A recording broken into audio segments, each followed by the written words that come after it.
29 सितंबर तक वो कारागार में थे और फिर नजरबंद थे। लेकिन जब 22 अक्टूबर को हमला हुआ तो 24 अक्टूबर को फिर बिना शर्त एक विलय प्रस्ताव नेहरू के पास आया और नेहरू ने उसे फिर रिजेक्ट किया। कहा कि भारत की सेनाएं भारत की रक्षा के लिए हैं, जम्मू कश्मीर भारत का अंग नहीं है। ये उन्होंने 22 अक्टूबर को कहा था, इसलिए ये विलय का प्रस्ताव 24 अक्टूबर को आया। और 24 अक्टूबर को उन्होंने कहा कि मैंने कहा कि जब तक शेख अब्दुल्ला ये लेके नहीं आएगा भारत कुछ नहीं करेगा। आप सोचिए, कश्मीर पूरा घिर गया था, वहां सड़क के रास्ते कोई पहुंच नहीं सकता, सेना पहुंच नहीं सकती। तो 26 अक्टूबर को एक प्रस्ताव फिर दोबारा भेजा और इस बार यह प्रस्ताव महाराजा हरि सिंह ने लॉर्ड माउंटबेटन के पास भेजा। वो आजाद भारत के पहले गवर्नर जनरल थे,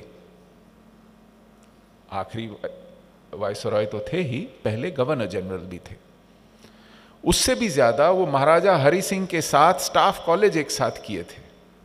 1920 में उस समय ये प्रथा थी कि राजकुमार अंग्रेज विलायत जाते थे पढ़ने, तो वो लॉर्ड माउंटबेटन के साथ स्टाफ कॉलेज करने एक साथ गए थे, तो वो मित्रता भी थी।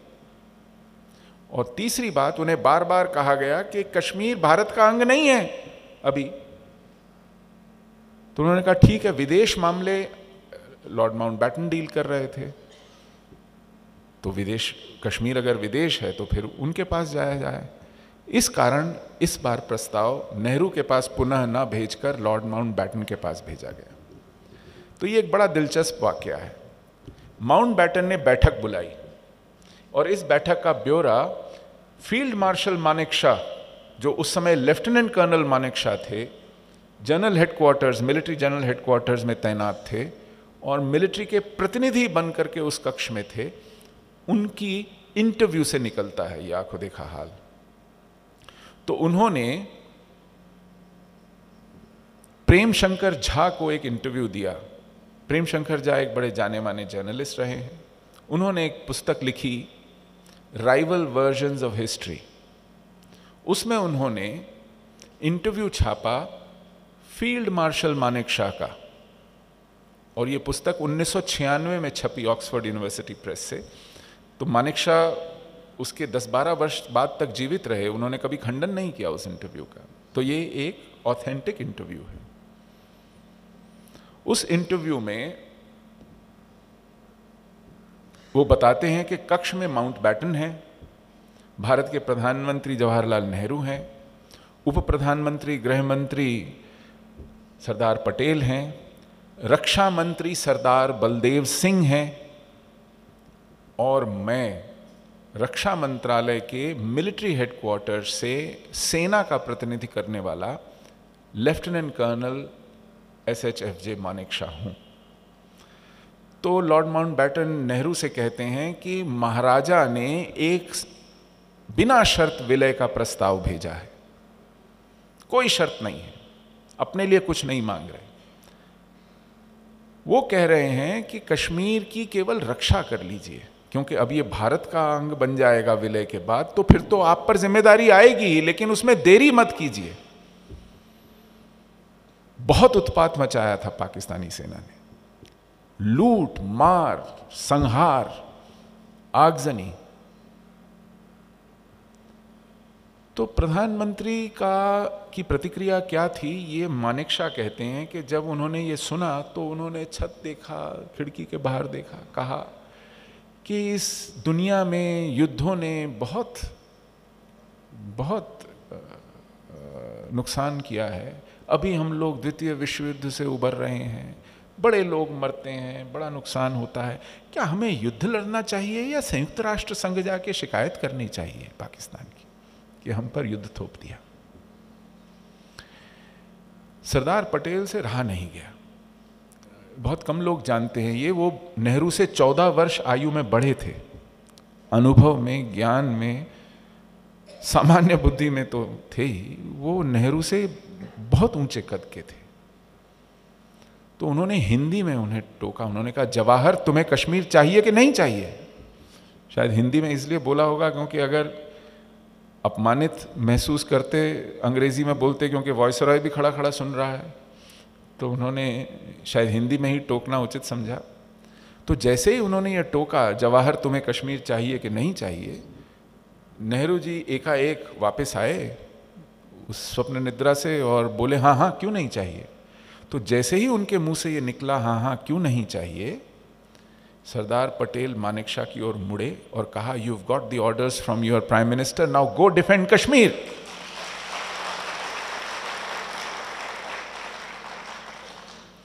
इस तरह कश्मीर बचा। 26 अक्टूबर को ये फैसला हुआ। हवाई जहाज तब रात में नहीं उड़ पाते थे, तो 27 पौ फटने तक फर्स्ट सिख और 4 कुमाऊं इंतजार कर रही थी एयरपोर्ट पर, बैठे हुए थे विमान में कि जैसे ही रोशनी आए विमान उड़े। और एकमात्र रास्ता था कश्मीर पहुंचने का विमानों से, तो वो डकोटा से उड़ उड़कर कश्मीर, बड़गाम एयरपोर्ट जो घिर चुका था तब तक, अगर कुछ घंटों की भी देरी हो जाती तो कश्मीर सेना पहुंचने का कोई रास्ता नहीं था और आज का भूगोल और राजनीति एकदम अलग होती। उन्होंने तब कूदते ही जहाज़ों से मोर्चे संभाले और सबसे पहले एयरपोर्ट को बचाया। एयरपोर्ट की हवाई पट्टी भी कच्ची थी, उस पर दर्जनों फ्लाइट्स आईं और गईं क्योंकि वहीं से ही सेना आती थी, और कुछ फ्लाइट्स के उतरने और लौटने में ही उसकी मिट्टी एकदम रेतीली सी हो गई, लूज हो गई। तो उस पर पानी छिड़क छिड़क कर उसको किसी तरह ठोस बनाया ताकि अगला जहाज उतर सके। इस तरह कश्मीर में सेना भेजी गई डकोटाज में भर भर के, और सबसे पहला परमवीर चक्र मरणोपरांत मेजर सोमनाथ शर्मा को कश्मीर में मिला। 4 कुमाऊं की, उनके हाथ में फ्रैक्चर था। उन्हें सेना ने कहा आप लड़ने लायक नहीं। उन्होंने कहा नहीं, मैं जाऊंगा, मैं कश्मीर के लिए लड़ूंगा। ऐसे कश्मीर बचाया गया। इस तरह कश्मीर का विलय हुआ। और उस कश्मीर से जब सेना आक्रांताओं को खदेड़ रही थी, तो सेना ने नेहरू जी से कहा कि देखिए, हमें पता है कि ये पाकिस्तानी सैनिक लड़ रहे हैं, इनकी रसद, इनका गोला बारूद, इनकी पूरी सप्लाई लाइन जो है वो पाकिस्तान से आ रही है, उनके मिलिट्री हेडक्वार्टर से आ रही है। अगर आप इस सेना से कश्मीर में लड़ेंगे तो आपको महीनों सालों लग जाएंगे, आपको गांव गांव, मोहल्ले मोहल्ले, गली गली, चप्पे चप्पे इनसे लड़ना होगा।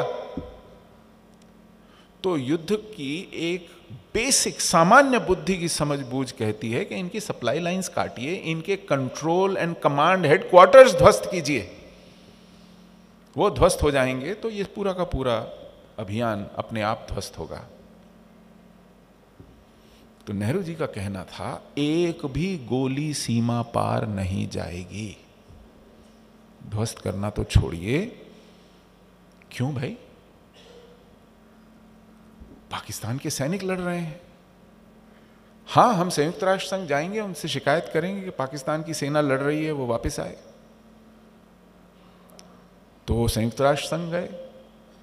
पाकिस्तान ने कहा जी हमारे तो कोई सैनिक नहीं लड़ रहे हैं, ये तो वहां के स्थानीय मुसलमान हैं जो विद्रोह कर रहे हैं कि इस बात पर कि भारत में विलय कर दिया। उनका विद्रोह है, वो जाने, हमने तो कोई लेना देना नहीं है। भारत ने कहा ये देखिए साहब, ये इनके पहचान पत्र हैं, ये इनकी वर्दियां हैं, ये इनके हथियार हैं, ये पाकिस्तानी मार्के के हैं, ये लोग हैं, ये फोटोग्राफ्स हैं। पाकिस्तान मुकरता रहा। तो एक कमीशन बना, ऑस्ट्रेलियन जज था, जस्टिस ओवन डिक्सन कमीशन, वो भारत आया, वो पाकिस्तान गया, भारत ने सारे सबूत दिए। वो सबूत जब संयुक्त राष्ट्र संघ सुरक्षा परिषद पहुंचे तो पाकिस्तान ने कहा हाँ, ये हमारे कुछ लोग हैं जो हमारे यहाँ तो छुट्टी पर हैं रिकॉर्ड्स में, वो विचलित हो गए होंगे वहां पर मुसलमानों पर जुल्म होता देख करके, तो वो अपनी पर्सनल कैपेसिटी में लड़ने गए, हमने नहीं भेजे। उसके बाद तो खैर किताब भी लिखी है उन योद्धाओं ने पाकिस्तान के, जिसमें कहा कि उन्होंने कैसे प्लान किया। वो सब तो खैर षड्यंत्र बाहर आ गया, लेकिन ये भी तय हो गया कि पाकिस्तान के सैनिक लड़ रहे हैं। अब भी नेहरू जी ने command and control supply lines ध्वस्त करने का ऑर्डर नहीं दिया, इजाजत नहीं दी। क्यों? क्योंकि पाकिस्तान ने विधिवत युद्ध की घोषणा नहीं की है। इस तरह इसके बावजूद भारतीय सेना के अदम्य शौर्य का परिणाम है कि उनके सैनिकों को खदेड़ा गया, एक एक इंच खाली कराया गया। हमने 60% कश्मीर खाली करा लिया था, तो नेहरू जी ने 1 जनवरी 1949 को, यानी कोई 1.25 साल युद्ध चला, 22 अक्टूबर 1947 से 31 दिसंबर 1948 तक युद्ध चला। 1 जनवरी को एक तरफा युद्ध विराम की घोषणा कर दी। सेना विनती करती रह गई कि हमें कुछ हफ्तों की मोहलत और दीजिए, हम पूरा कश्मीर खाली करा लेंगे। मैं कहा नहीं, अब हम बाकी का कश्मीर संयुक्त राष्ट्र संघ से लेंगे। तो पीओके जिस मर्ज को कहते हैं हम, जिस बीमारी को कहते हैं पाकिस्तान ऑक्यूपाइड कश्मीर, ये वो हिस्सा है जो नेहरू जी ने थाली में सजाकर अपनी जान बचाकर भागते हुए पाकिस्तानी सैनिकों को तोहफे में दिया है। ये हमारा इतिहास हमें नहीं बताया जाता, इस पर चर्चा नहीं होती। अब जो बचा हुआ कश्मीर है, जिसका विलय भारत में हो गया है, जो उसी टेम्पलेट पे हुआ है जिस पे बाकी की 500-600 रियासतें भारत में विलय हुई, एक फुल स्टॉप कॉमा का भी अंतर नहीं है, क्योंकि वो एक ड्राफ्ट था, एक टेम्पलेट था। इंडिया इंडिपेंडेंस एक्ट के तहत जो प्रारूप तैयार हुआ था रियासतों के लिए, अंग्रेज ने तैयार किया था, उसी पर सिर्फ फिल इन द ब्लैंक्स और साइन करने थे। फिल इन द ब्लैंक्स, ये कौन सी रियासत है, नाम कौन सा राजा है, और साइन एक तरफ वायसराय के, एक तरफ राजा के, उस पर हस्ताक्षर हुए हैं। लेकिन संविधान सभा बैठी है, भारत का संविधान बन रहा है, तो कश्मीर का विलय थोड़ा देर से हुआ, 1-1.5 महीने बाद हुआ। तो कश्मीर के भी 4 प्रतिनिधि चुन लिए गए और ये सारा शेख अब्दुल्ला पर छोड़ा गया। उसने अपने 3 चंपू इकट्ठे किए, वो संविधान सभा में भी आया, उन्होंने भारत का संविधान भी बनाया, और फिर आखिरी 10 दिन में उन्होंने जिद पकड़ ली कि इसमें 370 डाल के कश्मीर को ऑटोनॉमी दी जाए। ये ऐसा उन्होंने क्यों किया? जो यूनाइटेड नेशंस में भारत का मुकदमा चल रहा था, उसकी पैरवी करने के लिए शेख साहब को नियुक्त किया था जवाहरलाल नेहरू ने कि कश्मीर का सबसे अच्छा प्रतिनिधि और कौन हो सकता है, हमारे भारत के हितों की सबसे अच्छी रक्षा तो वही कर सकता है। अब उन दिनों ऐसा नहीं था कि आप अमेरिका जाएं और उस वहाँ सुनवाई के बाद 1-2 दिन में तुरंत फुरत लौट आएं। वो जाते थे, वहाँ हफ्तों महीनों पड़े रहते थे, फिर वहाँ से आते थे, और वो मौका मिल गया अंग्रेज़ को और दुनिया भर के षड्यंत्रकारी लोगों को उन्हें पटाने में कि आपको तो हम बना बनाया स्विट्ज़रलैंड दे देंगे यहाँ कश्मीर में, आप उसके शेख बन जाइए, एक अमीरात चलाइए, हम आपकी सुरक्षा की गारंटी बनेंगे। कहाँ भारत में फंसे हुए। तो उन्होंने उस विलय को ढीला करने के उपकरण बनाने शुरू किए। तो पहला उपकरण था 370। जब वो प्रारूप लेकर डॉक्टर अंबेडकर के पास गए, डॉक्टर अंबेडकर ड्राफ्टिंग कमेटी के चेयरमैन थे हमारी संविधान सभा में। उस व्यक्ति ने वो ड्राफ्ट देखा, उन्होंने कहा इस नव स्वतंत्र देश से मैं द्रोह करूं, जो देश आपकी सड़कें बनाए, आपके पुल बनाए, आपके स्वास्थ्य की, शिक्षा की, खाने पीने की चिंता करे, उसके लिए धन व्यय करे, उस देश के नागरिकों का कश्मीर पर कोई अधिकार नहीं होगा, और कश्मीर के नागरिक पूरे देश में जो चाहें, जब चाहें, जहां चाहें, जैसे चाहें रहें, करें। ये दोहरे मापदंड मैं इस देश पर लागू नहीं करूंगा। उन्होंने मना कर दिया। तो ये रोते हुए फिर जवाहरलाल नेहरू के पास गए। गांधी तब तक जा चुके थे। सरदार पटेल के पास शिकायत लेकर जाने वाली कोई जगह नहीं बची थी। और नेहरू ने जिद करके आग्रह कहा, मैं विदेश यात्रा पर जा रहा हूं, संविधान सभा से 370 पास कराने का जिम्मा तुम्हारा है।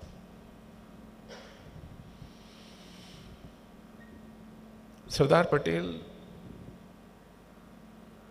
एक नव स्वतंत्र राष्ट्र की नवगठित सरकार, जो अंतरिम सरकार है, जहां अभी चुनाव भी नहीं हुआ है, जहां अभी तक संविधान भी नहीं बना है, वहां किसी तरह सब कुछ निपट जाए।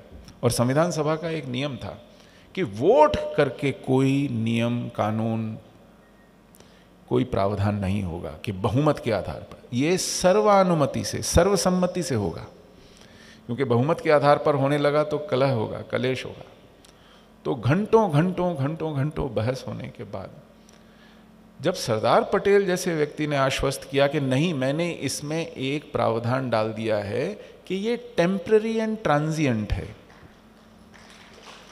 कि ये हमेशा हमेशा का रहने वाला प्रावधान नहीं है, ये कुछ समय बाद चला जाएगा, विश्वास मानिए, ये अस्थाई एक अनुच्छेद हम डाल रहे हैं। इसलिए वो परिशिष्ट 22 में गया।